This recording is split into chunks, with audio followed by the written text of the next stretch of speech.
Kadrolsha again for Paranormal 13 News. We are filming with our anchor sponsor right here in Nashua, New Hampshire, 169 Daniel Webster Highway.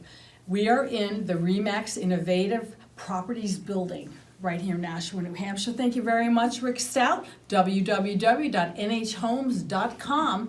I'd like to introduce Julie. Hi everyone, it's Julie Rose. I am a psychic medium and owner of Garden Forever Tarot, and I'm passionate about the paranormal. Check out my website at gardenforevertarot.com. And Jess.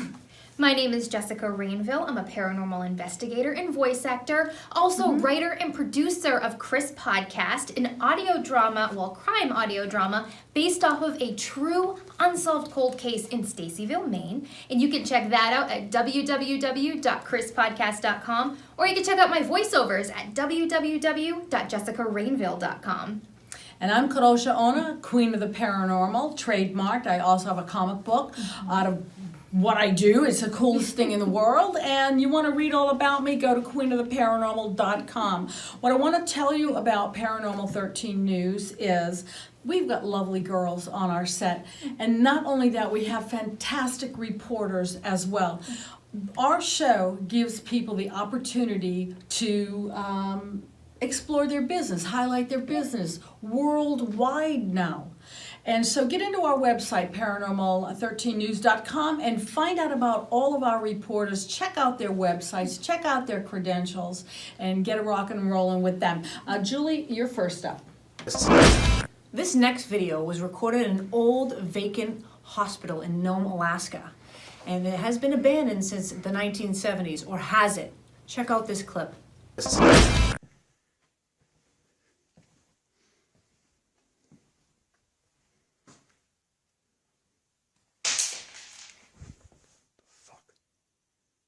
Really? If there's anybody here with me that would like to make yourself known, please talk into this device that I have in my hand. What the fuck?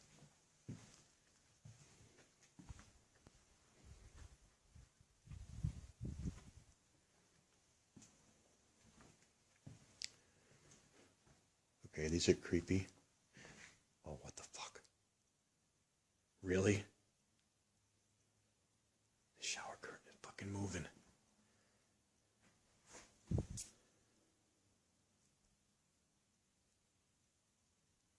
Oh, that's it. I'm out. I'm out. So, ladies, what did you think about that video? Fake. Yeah, me too. You know what it is? It's a creepy old hospital. It's, Yeah. on the first floor. It's actually was the x-ray department, dental, and the emergency room. It used to be active in his winds. We don't know. Yeah. And you're scared. So he's like, oh, first thing that moves, he's freaking out. You know? Yeah. I mean, I feel like there's so many opportunity for people out there to act like evidence is more than what it is, because you feel an emotional connection to it. You want it to be real. Yeah, and the other thing too is, you're in an old abandoned hospital, like you said. You're in Nome, Alaska. It's windy. I don't care if it's the summertime. I don't care if it's day or night. It's windy in Nome, Alaska. I was born in Anchorage. I know. Yeah. It's windy. So, of course, maybe there is a draft that moved that shower curtain like that. But my concern is, how did he know to go into that room at that moment to get the shower curtain? Yeah, was there somebody behind the corner? Yeah. And another thing is over the years, there were a lot of people having strange occurrences. So people were like, oh, it's built on a burial ground. And they're like, Yeah. you know what? People will say that. And that alone, he probably was thinking about that. So he was like, oh. Yeah, so he's already given himself that motivation to be scared. Sure. I understand that. You gotta watch this next clip. Gina and teleportation, a man on a bike. Hi, I'm Gina Bengston for Paranormal 13 News. You are about to witness something that seems to be totally impossible. This footage, taken in Russia, is what appears to be a man on a bicycle suddenly appearing out of nowhere. Let's take a look.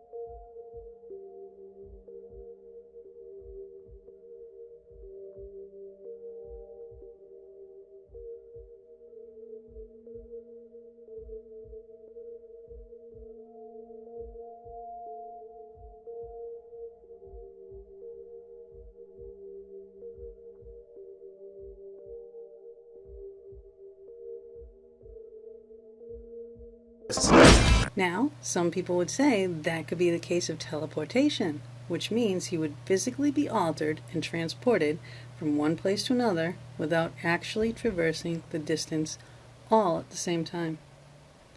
How could this happen? Could this be the result of alien technology? Or could it be our own technology? On the other hand, some would say it could be time travel, meaning he is still being transported, but from a different time period, whether it be the future or the past, or even a great distance. Time travel has been proven to exist, albeit though via quantum physics and in space. That technology's research goes far back. And if you think about it, traveling at the speed of sound and light, and time being a constant, you can understand that this is very possible and easy to achieve. Now, that being said, this footage could also be the result of great camera trickery, which to me could be the more believable scenario. However, many similar videos of either people, cars, even birds, appearing and disappearing have been captured and can be seen on many social media sites such as YouTube and Instagram and others. There are some pretty compelling images to view, but this clip, as do those, raise the questions. Why would you be filming at that time? Why at that particular angle? Ultimately, I will let you decide. What do you think? Teleportation? Time travel? Trickery? I'm Gina Bengston. You're watching Paranormal 13 News. Back to you at the studio. What do you think of Gina's story? Teleportation on a bike. The man on a bike. I love teleportation stories, to be honest, and I love time travel stories, so... Because time actually isn't real. We made time, but that's a whole other thing. But Yeah, that is. It's very interesting, and I thought it was fun. I loved it. Yeah. You know, I analyzed it, and okay, I'm analytical, whatever you Yep. want to That's call why we love you. it. Yes, it is why we love you. But I really did look at this one, and what I couldn't quite grasp was you couldn't see the beginning because the beginning started behind a person. It just didn't, it looked, I mean, it went real quick, but there was a beginning part where all of a sudden that bike came out, and you're thinking to Yeah. yourself, I don't know about that. It looks like a little funny business going on. Camera to me. angle. Something. Yeah, it could Yeah. be camera angles captured just right. Looks like a guy just boom showed up. I definitely see that. Yeah, so absolutely. you have to kind of look at these things over and over again. I want to and, believe it. I want to. I want to believe in Bigfoot too. I know. The 1962 one from one of the previous shows. I think it was episode 2, season 2. Check that one out too. I want everyone to think that's real. Yes, I do. And I want everyone to think this is real, even though it's not. In this next clip, you see what looks to be some sort of alien saving someone from a car accident. Check it out.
In this video, I want to believe that an alien saved somebody, but I just can't. It looks so fake. Oh yeah, I got the same vibe from that one. I Yeah. didn't see how that would be real. I couldn't see how it was real at all. I mean, I'm sure some people believe because they want to believe that it's Right. real. Yeah.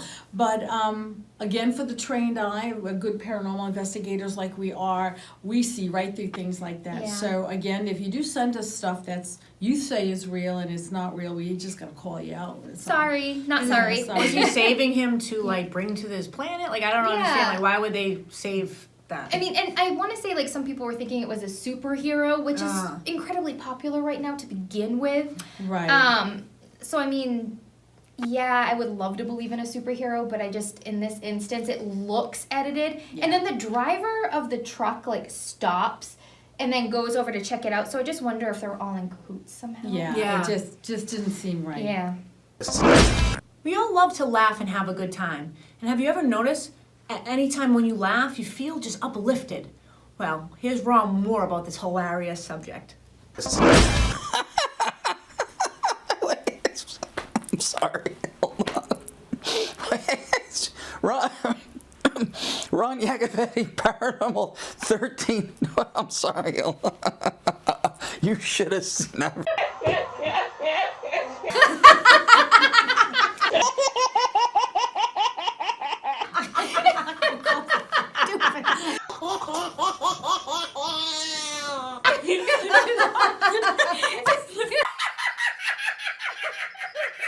Oh my god.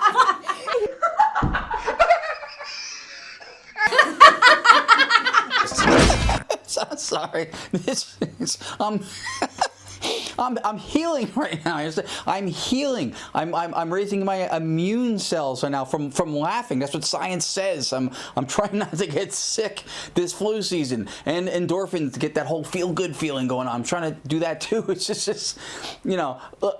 I know that there's use of laughter to elevate the human feelings and heal, but I've not yet seen the case where the doctor prescribes to the patient on the way out, I'm going to need you to go to Bananas Comedy Club this weekend. You're going to have to consume copious amounts of alcohol, several tons of comfort food, and you're going to probably consume a few $100s worth of both of those things.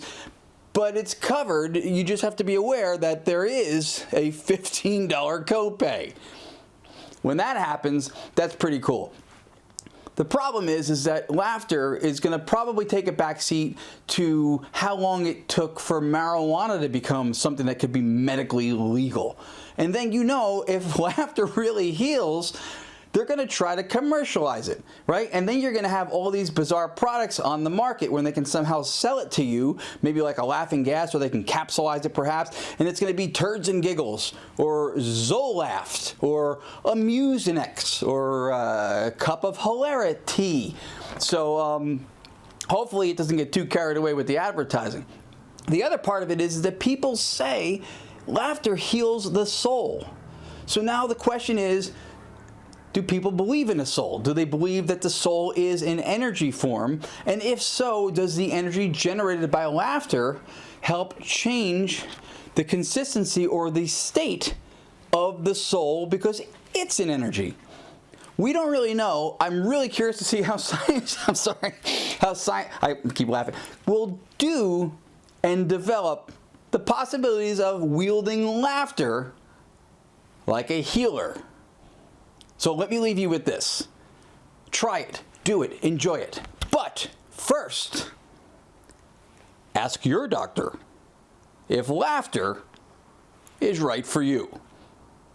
Ron Yacovetti, Paranormal 13 News. Back to you. I cannot wait to show you this next segment about ceiling tiles. What the Holy. Oh my god. Hey. What the Holy. Oh my god. What do you think about the ceiling tiles video? Squirrel. You know what I mean? I don't know, there could be a squirrel. Are we gonna call you Doug now? Yes. We're gonna be. It could be anything. Yeah. You know, it could be a pipe moving it, an animal. It could be anything like that. It Yeah. just that is 100% a ridiculous piece of footage that they say that is paranormal. It clearly is not. I'm with you. I'm with you. 100%. I like the squirrel concept. Yeah, I like that. And next, we have a personal experience from Paranormal 13 News correspondent Bob. Bob Carroll, P13 News. It's been asking me quite often what's been my most favorite experience in the paranormal field. First of all, my first thought would be having fun and experiencing with other people the paranormal. You know, I've been on many of different vineyards, and I've seen a lot of things happen.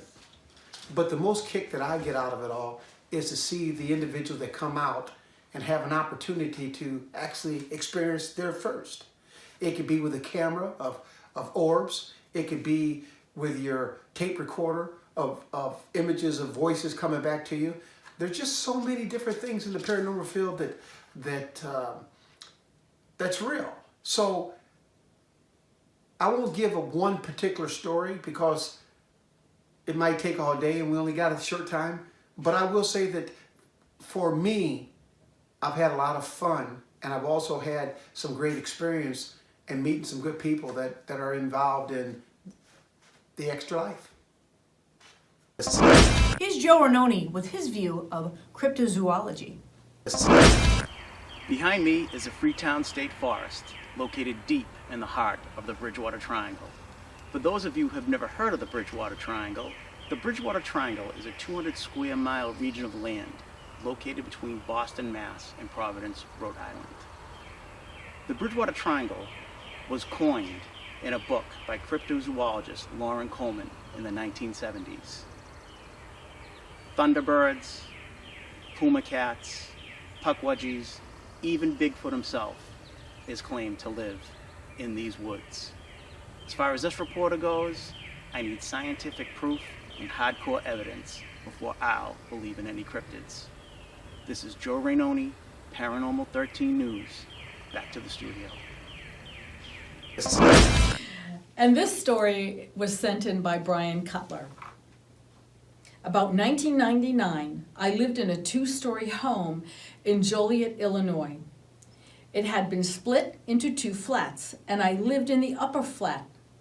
I was at home watching TV one night with my feet up on a coffee table.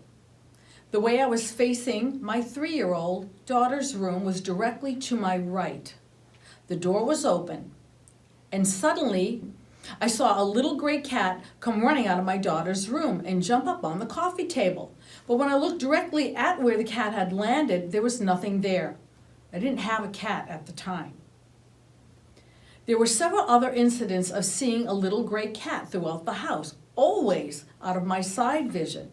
And when I viewed it directly, it wasn't there. So I decided to name the cat Salem. After that, in the middle of the night, I would hear sounds from the kitchen, sounds of something small being knocked off of the counter or being played with, as if by a cat, and I'd yell, "Sam, knock it off!"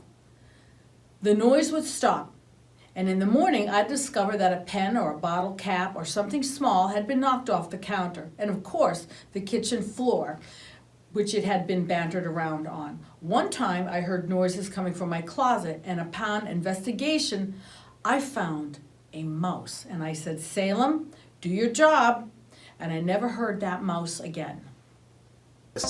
You know, and that concludes our show for Yes. today. And if we can just maybe we don't laugh anymore, I know. we'll be able to close Such a it good out time on just the fine. show. I love it.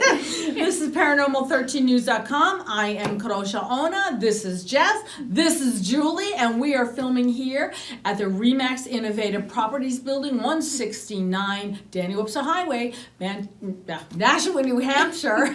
See, there we go. That's what happens when you laugh. That's right. www.nhhomes.com. Get into our website, www.paranormal13news, and check all the .com and check out all the cool places you can watch us. Bye-bye.